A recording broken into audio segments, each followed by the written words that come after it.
Welcome friends, today I want to tell you about a Dread Delusion. It's a very peculiar RPG game in an open world.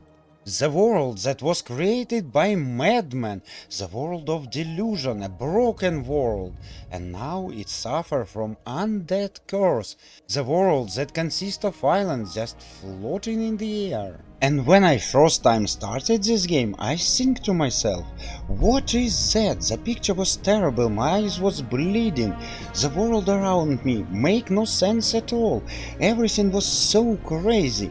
It's like developer coding his game right from Asylum. And I was wrong, friends. Want to know why? Leave a like to this game, subscribe to my channel, and let me tell you. I can't say that I was totally wrong, of course, but there is a great adventure hidden behind all of this madness, and more I play, more I start to think to myself, it reminds me of Morrowind.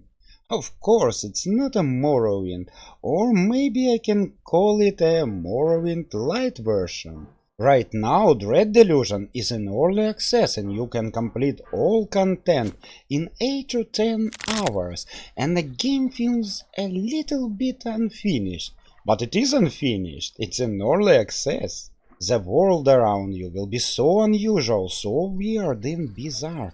All these mushrooms, metal flowers, very unusual characters you will meet along the way. All of that will create a unique atmosphere, and you really want to explore everything, every corner of this game, talk to every weird character. It's just amazing how developer can create such an unusual and interesting world. It's so new, so fresh, and you know what? When I watch a movie and I don't know what will happen next, I say that's a good movie. And here we have a good game, cause you never can guess what will happen next. And it's a true open world game. Of course, you will have a main story with a pretty good narration, I should say.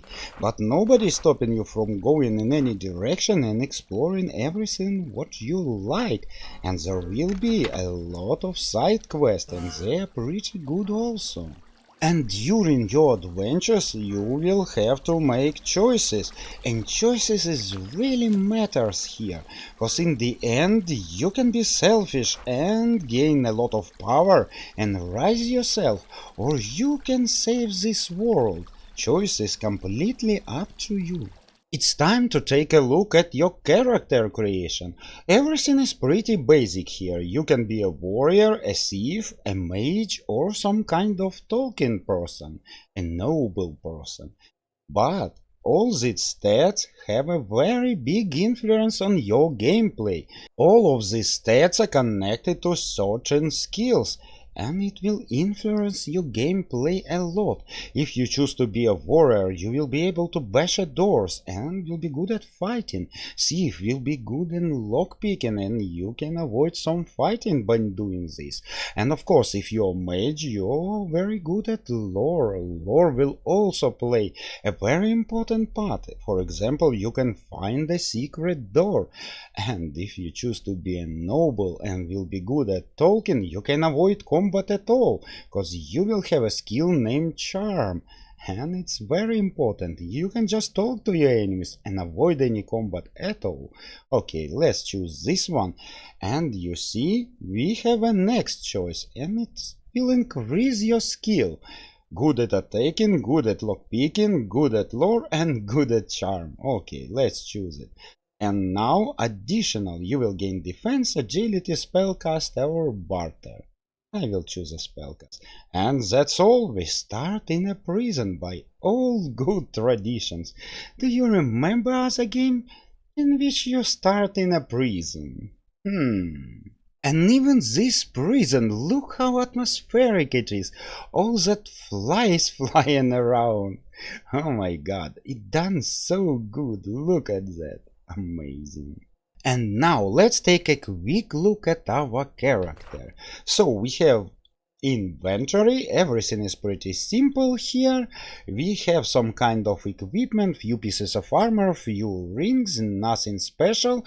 By the way, we will be able to use alchemy and upgrade our weapon. It's very interesting part of the game. And this is our main screen, a little bit of abilities, and you will gain experience by gathering delusions. Yes, when you gather a full delusion, you can increase one or other attribute. Also, there are no many skills in this game, but all of them are very important battle skills and gameplay skills. What else do we have? Classical state, our health, mana, stamina and regeneration rate. And of course a quest journal. Look at it, it's done in so old school fashion. I love it. And our map of course. Map will be big, and there will be one interesting quest to reveal all this map. I don't have it so far, but it will be. Now let's talk about combat. Personally for me, combat is a weak spot of this game. Of course, you can attack, block or even dodge, but blocking and dodging didn't work well for me. It's better to use all tactics. You hit, you run away, you come closer, hit again, and again you run away. I don't like fighting like this, but let's give this combat a chance, cause it's early access and everything can change before the final release. Thing that I love in combat, it is your enemy, my friends. There will be plenty, and there will be strong, and there will be very bizarre and weird. You will love them. And as I tell you before, you can always avoid combat by opening the door, lockpicking it I mean, or finding a secret passage, or even use your charm. And we came to the question, is it interesting to play the Dread Delusion? And I answer, yes, it's very interesting to explore all this world, use all these potions and magic, add extra fun, and later in the game you will find a better weapon and armor, and it will be very interesting to upgrade them. Yes, it will be very fun, my friends. So I definitely say this game is worth it. Somehow the wild dark fantasy of the developer managed to create a unique atmosphere, and it will suck you in and will never release until you complete this game, or all content available right now. Friends, I really hope you enjoy my review, and if you do, don't forget to like and subscribe, or even support me on Patreon, or by joining the YouTube membership. I will really appreciate it, and I will see you in my next video, friends.